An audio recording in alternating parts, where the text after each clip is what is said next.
क्या है वो उससे कब अलग हुआ? कभी अलग नहीं हुआ, पर अग्नि के संयोग में है तो पानी कैसा हो गया? गर्म दिखाई दे रहा है। अब उसको उसके धर्म में लाना है तो क्या करना पड़ेगा? अग्नि के संयोग को क्या करना? हटाना पड़ेगा। वो अपने धर्म में है। बस ऐसे जीव भी अपने धर्म में है, बस अधर्म को क्या कर दो? हटा दो, अधर्म से बच जाओ। तो सतगुरुदेव ने अधर्म के 5 लक्षण बताए। आत्मध्यान, 4 विगता, सत्य व्यसन, अष्टमत और 4 अनंतानुबंधी कथा। इनसे बटेंगे तो कौन सा धर्म प्रकट होगा? धर्सुत्य धर्मं च प्रोक्तं च चेतना लक्षणो सदा सुत्य दिव्यार्थिक नयने धर्मं कर्म विमुक्तया। शुद्ध धर्मं च प्रोक्तं च, शुद्ध धर्म को कहते हैं, शुद्ध धर्म का स्वरूप कहते हैं। शुद्ध धर्म क्या है? पूछेंगे अभी बच्चों से, ध्यान से। शुद्ध धर्म क्या है? चेतना लक्षणो सदा, चेतन लक्षण ही निज आत्मा का क्या है? धर्म है। वो चेतन लक्षण में आत्मा कब है? सदा। कब है? आप चेतन हो क्या? चेतन सब बच्चे क्या है? चेतन है। हम भी क्या है? कौन है? पक्का है? चेतन है ना? तो चेतन लक्षण आत्मा को जानना ही। चेतना लक्षणों धर्मो और चेतना लक्षणों धर्म। आचार चेतन लक्षण आत्मा को लखो, उसका नाम क्या है? धर्म है। चेतनता से ही धर्म की क्या होती है? शुरुआत होती है चेतन आत्मा, और चेतनता में ही जाकर अंत होता है। आया ना? अचेतन में धर्म नहीं, अचेतन में धर्म नहीं, अचेतन में परमात्मा, अचेतन में देव नहीं। अचेतन की जो आराधना करेंगे सच्चे गुरु नहीं। आ रहा है जो चैतन्यमय ही देव है, वो चैतन्यमय देव की जो आराधना कर रहे हैं वे सच्चे गुरु है, और जो चैतन्यमय आत्मा में ही रमण कर रहे हैं वे सच्चे देव। आ रहा है भगवान आत्मा चेतनमय ही धर्म है। ऐसा धर्म शुद्ध दिव्यार्थिक नयने, शुद्ध दिव्यार्थिक नय से चैतन्य ही सच्चा धर्म है। धर्मं कर्म विमुक्तयम्, शुद्ध दिव्यार्थिक नय से देखें तो ऐसा चेतन लक्षण में आत्मधर्म कर्म से कैसा है? मुक्त है। मुक्त करना नहीं है, आत्मा कर्मों से कैसा है? उसके शुद्ध स्वरूप को स्वीकार करो, कर्म क्या हो जाएगा? क्षय हो जाएगा। पक्का हो गया? तो ऐसे धर्म के अपन उपासक हैं। अभी मंदिर विधि हुई, पाठशाला के बच्चों की क्या थी? मंदिर विधि। अपन सब उसमें उपस्थित हुए। मंदिर विधि क्या है? मंदिर विधि क्या है? भाव पूजा। क्या है? मंदिर विधि किसे कहते हैं? मन के अंदर जाने की विधि को क्या कहते हैं? अच्छा, मन के भीतर जाओगे तो क्या होगा? मन के भीतर जाओगे तो क्या होगा? क्या होगा? मन के भीतर जाओगे तो तुम्हें सच्चे देव के दर्शन होंगे। आ रहा है भगवान आत्मा, सच्चे देव के क्या होंगे? दर्शन। क्योंकि सच्चा देव कहाँ विराजमान है? कहाँ विराजमान है? इस देह देवालय में विराजमान है। पक्का है? तो देखना, मंदिर विधि करने से श्रावक के सटावश्यक कार्य की पूर्ति होती है। काय की पूर्ति होती है मंदिर विधि करने से? श्रावक के सटावश्यक कार्य। अपन श्रावक है ना, तो श्रावक के सटावश्यक कौन कौन से? देव पूजा, गुरु उपासना, शास्त्र स्वाध्याय, संयम, तप और दान। तो देव पूजा क्या है? मंदिर विधि में देव पूजा कैसे हो जाती है? अपन तत्व मंगल पढ़ते हैं, सबसे पहले किसको नमस्कार करते हैं? देव को नमस्कार करते हैं। आया? देवों के गुणों की आराधना करना ही क्या है? पूजा है, देव पूजा है। आ रहा है? देवों के गुणों की क्या करना? अरहंत सिद्ध देवों के गुणों की क्या करना? आराधना करना क्या है? देव पूजा है। पक्का हो गया? अपन देव पूजा करते क्या नहीं? अपने पास देव है क्या नहीं? अपने यहाँ देव है क्या नहीं? कौन से देव को मानते हो?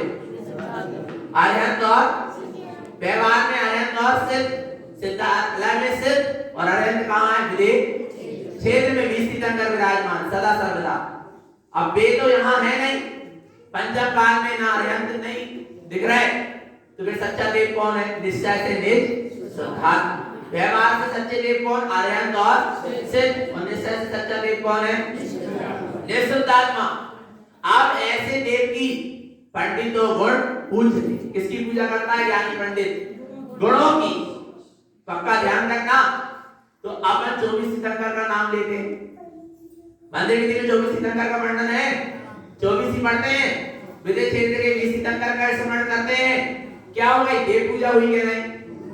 हो गई। आ रहा है भगवान आत्मा। देव पूजा किसे कहते हैं अभी चीज समझ नहीं पा रहा। गुणों की आराधना ही क्या है? पूजा है।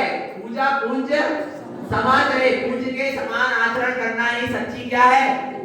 पूजा है। भगवान आत्मा जो थाली को समान, जो थाली में जो लुटिया को पानी, जो लुटिया में कर्म को नाम पूजा नहीं। आ रहा है नहीं? कोई क्रिया करने का नाम पूजा नहीं। पूजा किसका नाम है? गुणों की आराधना। जैसे प्रभु आपके अनंत चतुष्टय गुण है, ऐसे मेरे भी क्या है?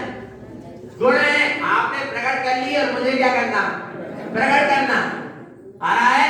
ऐसी भावना से पूजना, उसका नाम क्या है? पूजा। आ गया समझ में? क्योंकि तारण पंथ के ये क्या है? बच्चे सपूत है, भविष्य है। इनको सच्चे देव गुरु शास्त्र का निर्णय कराना बहुत जरूरी है। तारण पंथ की मूल भावनाएं बताना बहुत जरूरी है। जब तो तारण पंथ का झंडा क्या होगा? लहराएगा और आगे तक ऊंचा रहेगा। आ रहा है भगवान आत्मा। इसलिए इनको सत्य का परिचय कराना जरूरी है। आ रहा है? सच्चे देव पूजा होती है। गुरु उपासना, गुरु वेसियो गोविंद वही दत्त मंगल करते हैं। सच्चे गुरु की उपासना होती है। साचो गुरु वही जामे, दोष को ना लेस कोई। धन्य धन्य गुरु सारे की धारण तुमरो। पढ़ते नहीं? तो भगवान आत्मा गुरु की भी क्या हो गई? उपासना हो गई। शास्त्र स्वाध्याय, साचो शास्त्र वही जामे आदि अंत 100 निर्वाह है। तीसरा आवश्यक शास्त्र स्वाध्याय। और आप मंदिर विधि पढ़ रहे, वो भी ये क्या है? शास्त्र स्वाध्याय हुआ क्या नहीं हुआ? सच्चे शास्त्र हमें पूर्व पर विरोध रहित। आ रहा है? आचार विचार क्रियाओं का प्रतिपादन हो। शास्त्र की व्याख्या भी पढ़ते, शास्त्र स्वाध्याय भी हो गया। इसके बाद संयम। जिस समय आप शास्त्र स्वाध्याय कर रहे हैं, मंदिर विधि कर रहे हैं, उस समय आप कौन से जीवों की हिंसा कर रहे हैं? प्राणी संयम हुआ। 5 इंद्रिय काय में लगी है? शास्त्र स्वाध्याय में, मंदिर विधि करने में, सुनने में ही लगी है। 5 इंद्रिय भी क्या है?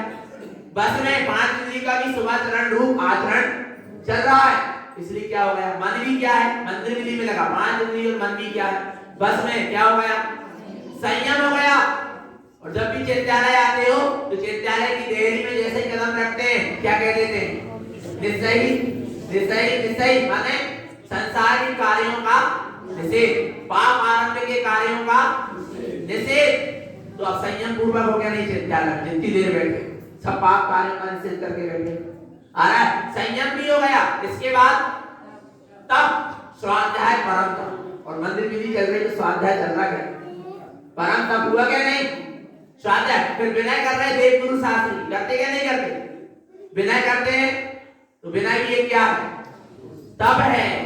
आ रहा है भगवान आत्मा। फिर मंदिर विधि करने के बाद कायक सर्ग भी करते हैं। जब स्तुति करते हैं आगामी देव ने, उसके बाद क्या करते हैं? कायक सर्ग करते हैं। तो क्या हो गया? क्या हो गया? ध्यान। तप। तप हुआ क्या नहीं हुआ? कायक सर्ग नाम का एक क्या है? तप है। तो ऐसे मंदिर विधि करने से क्या हो गया? तप भी हो गया।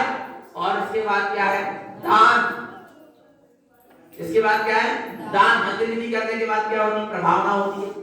आरती चंदन प्रसाद तारण पंथ की प्राण। आ रहा है?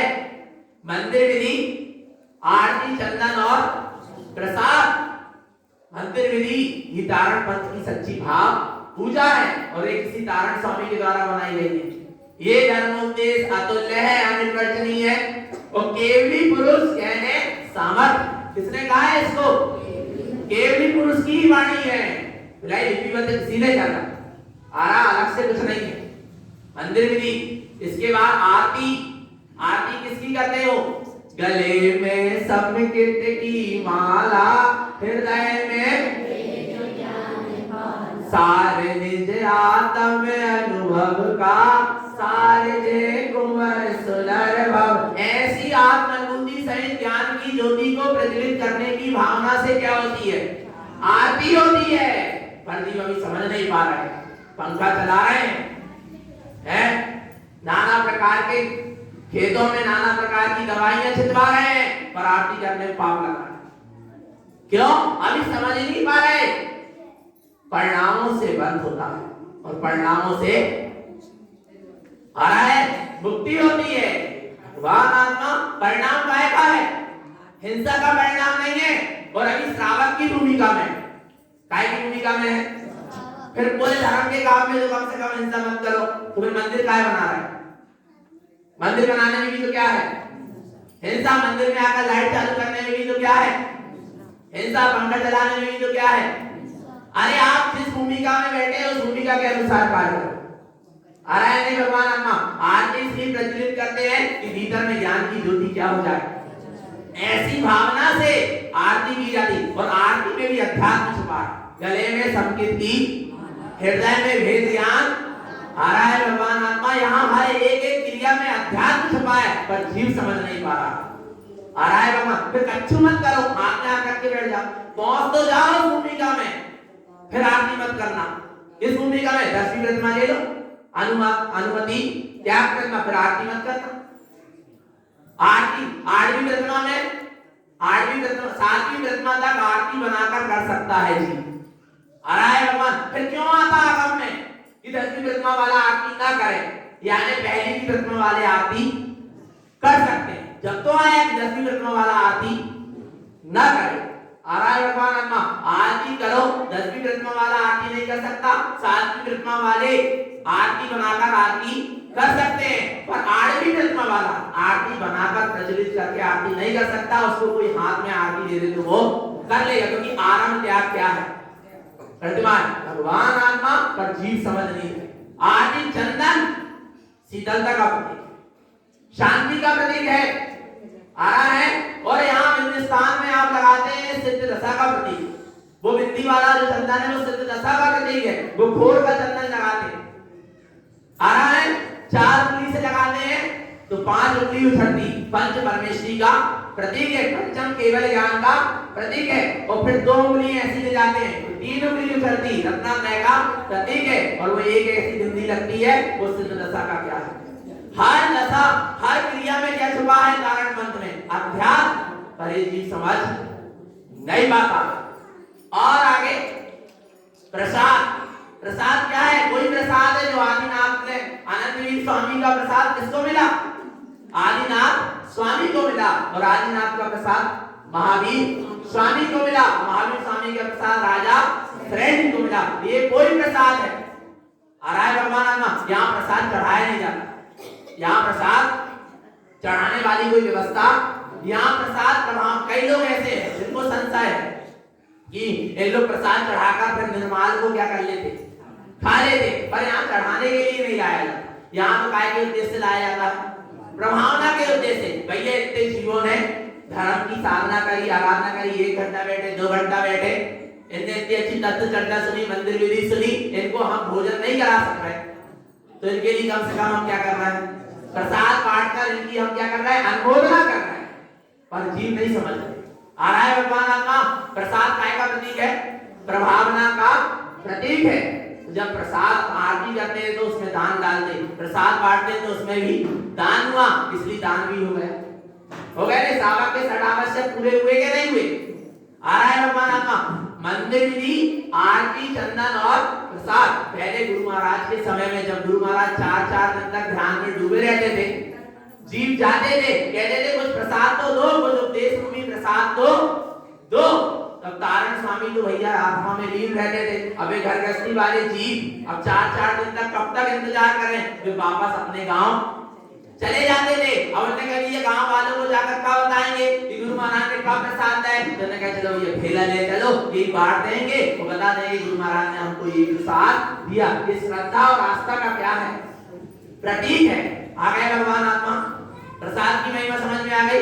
ऐसे प्रसाद की महिमा है पंच परमेश्वरी के 143 गुण, 6 यंत्र की पूजा, 75 गुण, 53 क्रिया की विधि विचार। इस प्रकार अनंतवीर स्वामी का आदिनाथ स्वामी ने क्या लिया? प्रसाद लिया। भगवान आत्मा ऐसे प्रसाद की महिमा है। तो मंदिर विधि, आरती, चंदन और प्रसाद, ये तारण पंथ की क्या है? और इस तारण पंथ की मूल आज्ञा के अनुसार जो चले उसी को इस गणधर गादी में बैठने का अधिकार।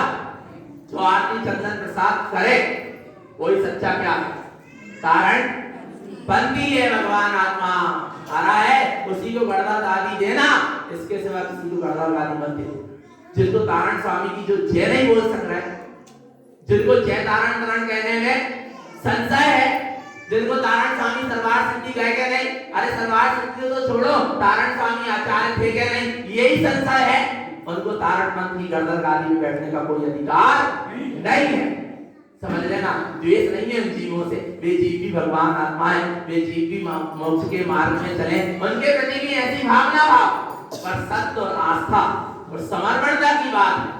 आ रहा है भगवान आत्मा तो आया ना, जैसे वो कहते हैं ना, हिंदुस्तान में रहना होगा तो वंदे मातरम कहना होगा, तारण पंथ में रहना होगा तो आरती चंदन प्रसाद करना होगा। आ रहा है भगवान आत्मा, तो ऐसी महिमा है, तो ऐसी तारण पंथ में दृढ़ रहे, मोक्ष के मार्ग में दृढ़ रहे, यही मंगल भावना है, यही सद्गुरु की देशना है। बोलो श्री गुरु तारण पंथ मंडलाचार्य महाराज की। सिद्धार्थ में